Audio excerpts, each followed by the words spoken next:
the first Guns N' Roses song to be in a film was actually in my film Bad Dreams. Your film, was it? I didn't know that. Yeah. What? Yes. You can ask the guys. Well, since we're on that, how did that come about? Because they weren't, like, what year was that? It was a long time ago. Fair enough. I mean, it was obviously before the Terminator. No, it wasn't before the Terminator. No, it was after Terminator. Yeah.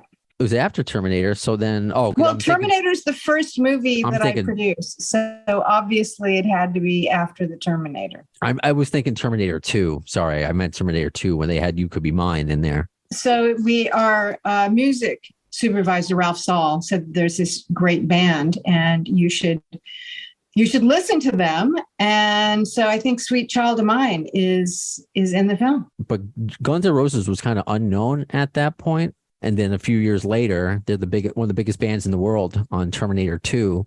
So I was wondering, was that maybe since you had worked with their music before on Bad Dreams, and then Terminator? No, that decision was Jim's. Okay. That decision was Jim's on Terminator 2.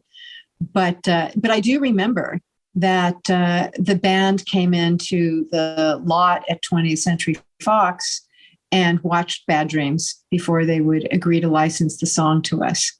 So that was very cool. And Slash and I are actually friends. Oh, that's cool. Yeah, because Slash is such a huge fan of the Walking Dead. So you know what? Maybe you could answer this, because I was able to interview Pollyanna McIntosh, and she didn't know the answer to this. It was like a story that came out that Slash wanted to write a song for The Walking Dead, and it was rejected. Do you know anything about that? There have been a lot of people who wanted to write songs for The Walking Dead. I think really has to do with licensing. It has to do with publishing. It has to do with a lot of things that business affairs gets involved in, as opposed to those of us who are creatives.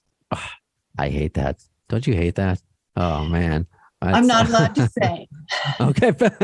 Fair enough.